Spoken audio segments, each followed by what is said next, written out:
Hey guys, this is Steve. I'm going to ask you, what happens if the 30 million illegal aliens returned home?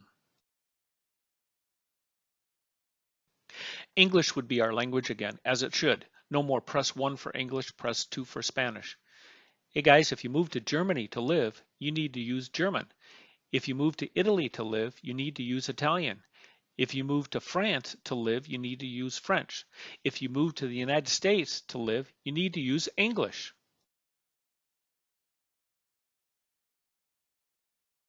In California, if the 3.5 million illegal aliens move back to Mexico, it would save an extra 12 billion to spend on our overloaded school systems.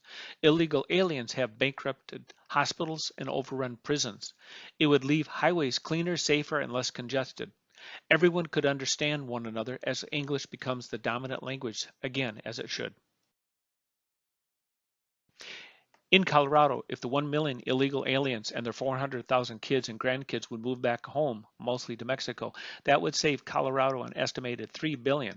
Other experts say 7 billion each year from having to pay schooling, medical, and social services and incarceration costs. It also means 15,000 gang members would vanish out of Denver alone. Colorado would save more than 20 million in prison costs and the terror that those 15,000 illegal alien criminals set upon local citizens. Denver officer Don Young and hundreds of Colorado crime victims would not have suffered death, accidents, rapes, and other crimes by illegals. Denver public schools would not suffer a 70% dropout flunkout rate via thousands of illegal aliens, students speaking 41 different languages. At least 400,000 vehicles would vanish from the gridlock cities in Colorado. Denver's 4% unemployment rate would vanish as the working poor would gain jobs at a livable wage.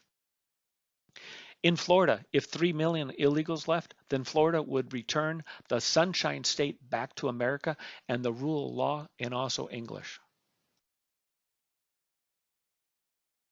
In Chicago, Illinois, 4 million illegals would free up the hospitals, schools, prisons, and highways for a safer, cleaner, and more crime-free experience.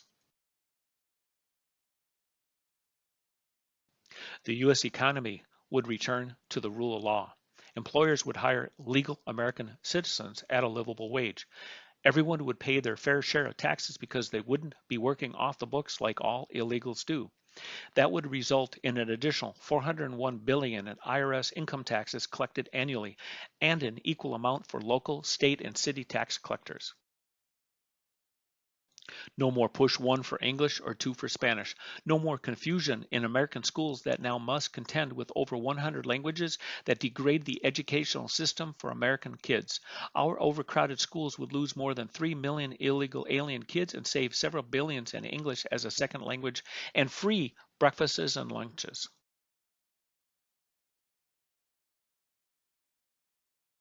Losing more than 30 million people would clear up our crowded highways and gridlock. Cleaner air and less drinking and driving, American deaths by illegal aliens.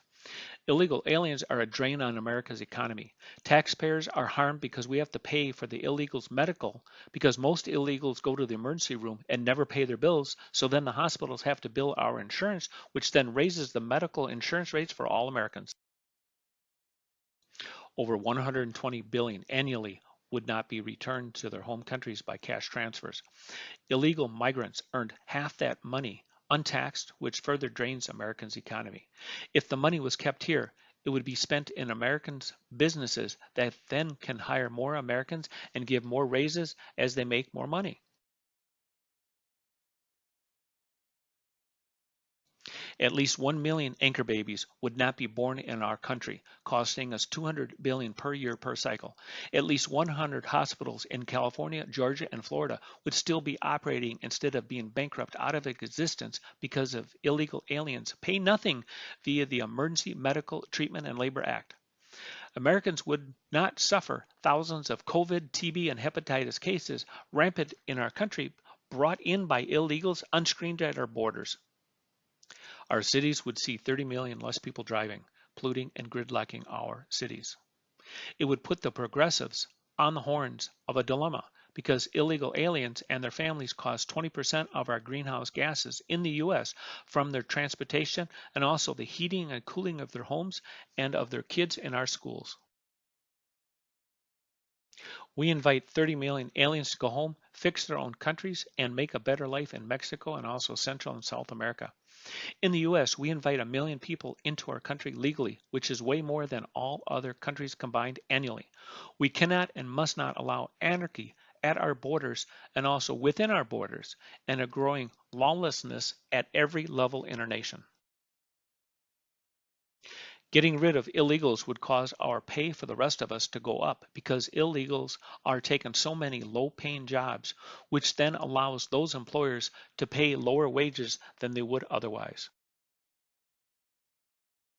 It's time to stand up for our country, our culture, our civilization, and our way of life. By the way, here's a link to the cost of illegal aliens by each state. I did include the link in the description for this video. Did you know 76% of all convicted felons consider themselves Democrat? And because of that, I do not ever rent to anyone with any kind of a criminal record as an adult that has not yet been expunged. I end up getting rid of a lot of rental applications from Democrats because of the criminal record. Let me sign off by saying I hate Antifa, I hate BLM, and of course, let's go Brandon. America would be such a safer place if Republicans ran the country, the states, and large cities. This is because Democrats are soft on crime, Democrats want to defund the police, and because Democrats keep trying to groom little kids just like Disney does. I retired from Walt Disney World. Look for my videos about it. Under Trump, we were energy independent. Under Biden, we now import oil from terrible places like OPEC and also from countries run by dictators in Russia, Iran, Saudi Arabia, and Venezuela, which means our money goes to support these dictators financially, while at the same time it hurts Americans. If Biden liked America, he would then not have ruined our country with his terrible oil policies. Under Trump, we paid $189.9. Under Biden, we're paying $4.20 a gallon. So have a good night. Let's go, Brandon.